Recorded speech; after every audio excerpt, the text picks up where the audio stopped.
First of all, thank you so much for your time.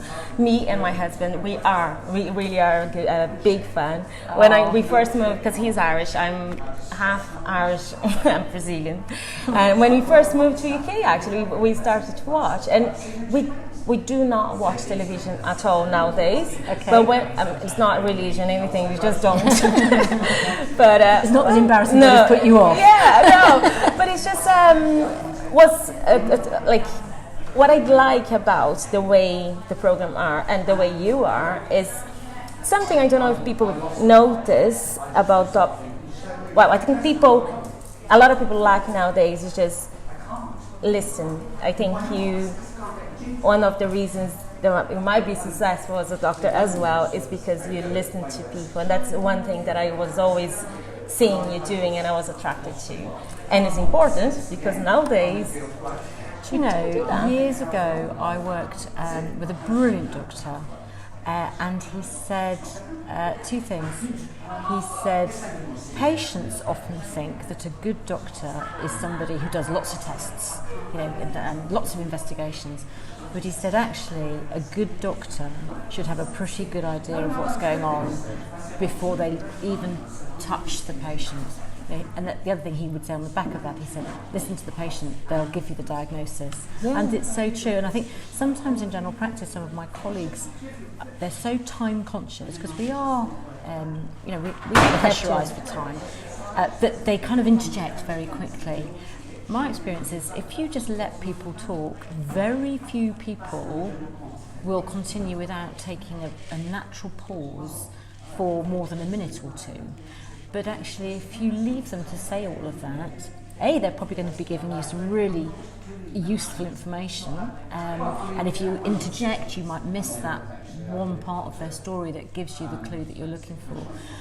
But actually, just as importantly, that person feels listened to.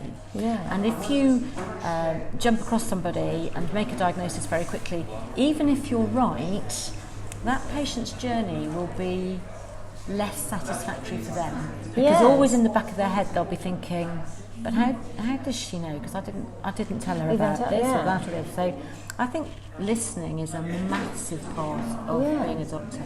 I think we're talking about well-being this week. It's a big day. We're lucky. I feel blessed to be in Cheltenham, and I'm going to have the opportunity to meet a lot of people that kind of have the same goal. It's talking about the same thing. But I think connection, and that's what you talk. When you listen, you connect to people. And I am from Brazil. Brazil, it's a completely different medical system, because a lot of the times, if you work for a company, you have free private doctor. So because the doctors get paid by the companies, you go to the doctor, they will try to do everything for you, and they will spend time with you. And I know the reasons can be for different reasons, but I feel it's different because I know when I go to the doctor in Brazil, I will be there minimum 30 minutes. He's gonna talk to me. He's gonna try to understand. He knows what happened with me. He's gonna. Sometimes we'll call the doctor, and it makes difference. I think there's two sides to that in private medicine. I think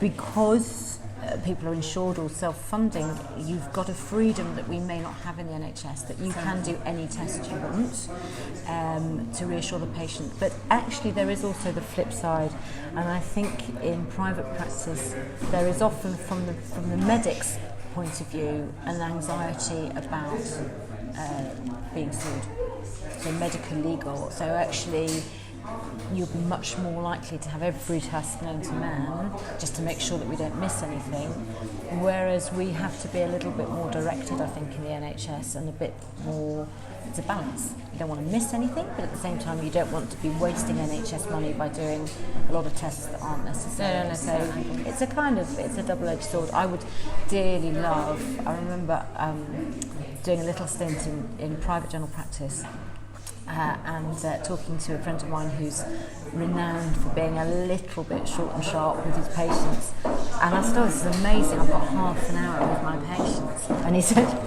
well, what do you do for the other 25 minutes?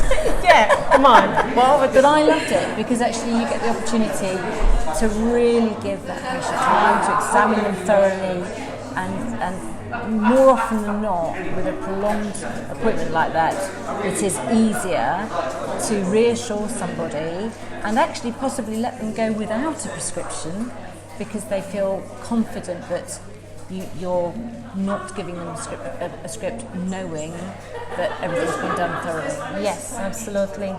Well, you have just written it's a year almost. About 18 months, I think. Because actually, a lady just asked me now whether something was in, and I thought I can't remember whether that's in that chapter or not because it's a while ago that I wrote it, and I've written a lot of other stuff in between. So yeah.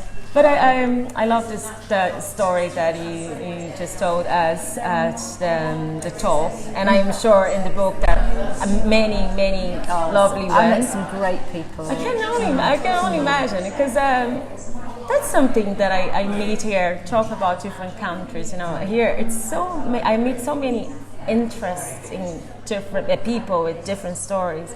Like, of course, I have the connection with Ireland, and we are so close to Wales, being here in Gloucester. And I just meet people, and when you actually telling the story, and your accent actually very good, it's incredible. Well, it's interesting. I don't know what it's like in Brazil. I would guess that in Ireland, people are still pretty good at looking after the extended family. Yes. And sadly, I would say that in England, we're not. We're not so good. Why would say that? Well, I just think we kind of... I think it is much more common for families to be spread out geographically. So looking after your infirm mum if she lives 300 miles away from you is tricky. Some of the centenarians I interviewed, there was one particular town in Italy called Acciaroli, it's a beautiful little town. And 1 in 10 people in Acciaroli live to over 100. There's no nursing home in Acciaroli, and there's no hospital in Acciaroli. These people are looked after within their community and by their extended families, and I think that's something that we are not so good at in England, and we need to address. Yeah, no. Just 2 weeks ago, my grandmother passed away. She had a lovely, amazing life. She had almost 30 grandchild, right. So she had an amazing life. But she never went to a nursing home. My aunt took care of her, like a really, really, really good care of her. That's the way it that should makes be. difference, yeah. And she does deserve. But what she did deserve all the treatment that she had. She was an amazing woman. But in the book, I'm gonna bring my husband to the start, but he always like, I don't want to leave till I am old. I'm probably gonna drive down to a cliff. And I told him, how can you do that with me? He just leave me behind. How can you do that? How about me? He was like, you can come with me as well, and we can die together. But I think that's, interestingly, when I started writing the book, Live Well to 101, a lot of my colleagues and friends said, I don't want to live to 101. I said, no, but if you could live well, if you could live such that, okay, it does take you a little bit longer to get ready in the morning, but you still have a quality of life, you still have a social life, you still have a social network, you can still enjoy grandchildren, great-grandchildren, then that's what we're aiming for. And I think one of the things I talked about in the panel was my surgery, who had this Christmas party for all our over 75s, and the people that come to that party, they're singing along, and I always wear, and it happens every year, I wear stockings with a seam up the back to that particular party, and it's a great icebreaker because of course all these older ladies remembered penciling a line down the back when they couldn't afford their stockings. They would pencil a line down the back, and it just makes them talk about it. And they are embracing older age and really living life. And I think that's what my book is about. It's I completely get that if you have. I think one of the things I say in the opening chapters is, nobody wants to live to 100 and get a card from the Queen and not know the significance of that card, or perhaps even who the Queen is. Exactly. So it's all about maintaining a healthy longevity so that we can still enjoy it. So what's the best way to leave Do you know, it's really simple to me. It was fascinating interviewing these people because they had such different backgrounds. I mean, the privilege of some of them, and then the poverty of others. And, you know, one of the men I interviewed in Italy, he was sort of almost in senior school before he got his first pair of shoes, and he would walk barefoot to and from school. They just couldn't afford it. And then I interviewed people who'd been brought up in towns or in city life, and other people who were, you know, in the most rural of rural areas. So really different stories. But the most fascinating part of it all was actually not the differences; it was the similarities. So they all moved. Okay, I've just come back from working in a conference, and I was sort of doing 10 hours a day sitting down, and my flipping Apple Watch is telling me, I think he thought I died. I have a challenge this week that I want to do minimum 10 steps per day. Right. I'm going to have to work hard today. 10,000, not 10. Yeah, 10,000. So this thing was saying to me, move. Well, of course, you know, these people, they were pre-motor car people. They walked to school. They didn't need pedometers and Fitbits and iWatches. They couldn't get past lunchtime without doing 10,000 steps.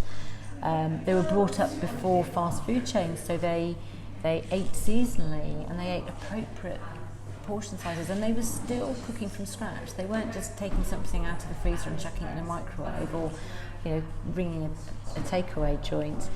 But they were all really positive thinkers, and they'd maintained their social network. So in whatever way it was, there was a lovely lady called Anne in Richmond, and she would not embrace modern technology. She's terribly funny, absolutely wouldn't. She said her family go nuts. She's in the same house she's lived in, I think, for 60 years, and she will not have an iPad or an iPhone, but she handwrites letters, and she spends a lot of her day writing. She wrote her first book, I think, when she was 80-something. Wow. And she drives her family mad because she won't embrace modern technology, but she maintains social contact. And I think that was the big thing. She's living. She's living and she's communicating and enjoying. So yeah, that's kind of the secret. I think what is funny to see is I was speaking with Susie Redding this morning. She is all about self-care. Right. And she's a very interesting woman and great message, because nowadays we talk a lot about self-care, and a lot of people think, oh, it's just a glass of wine at night, or a bath at the weekend, or do my hair. But she basically, what she says is, it's just kind of be quiet, be present, and a lot of enjoy the moment. Yeah, there's all these small things. And what he's saying is basically, we always think, oh, I need to do this, they're just big things. So when actually, no. Yeah, we do have this simple kind of climb every mountain syndrome, don't we? And we all run faster and faster and faster just to stay still. And actually sometimes, one of the things I say to my patients with stress, and unfortunately I don't do a surgery without seeing somebody who's stressed and becoming physically or emotionally unwell as a result of it. And one of the things I say, do you know, it's a good thing to have some me time. Sometimes we feel guilty if we actually just get off that hamster wheel and do something for us, whether it's walk the dog, have a massage, meet a friend for a cup of tea or a glass of wine. You might do nothing, whatever. Do nothing. Yeah. Sit in the field and just look at the view. And I always say to people, do you know, it doesn't have to be a long period of time, but if you just do something every single day for you, something that makes you smile, not only will you be better and feel better, but you will be a better parent, a better partner, a better work colleague, and a better friend. And so that's my kind of little mantra. Well, Dr. Dawn, you made me smile today. As I was telling you before, this thing that I'm doing now, it's something that I'm doing, it is a self-care, because as I told you, I'm facing my fear, and I am kind of trying to giving up the idea of being confident, and I'm trying to do confidence. So you're doing it really well. I'm doing confidence, because I think that's the way to go. And I think one of my goals is just to share this message, because I have a lot of people that are around me. They're not doing confidence. They are just waiting this moment when the confidence gonna just and they're gonna feel this. And baby steps. Do something each day. Thank you very much for your time. It was amazing. Exactly. I'm even a bigger fan now. Thank you very much. Thank you very much. See you. Thank you.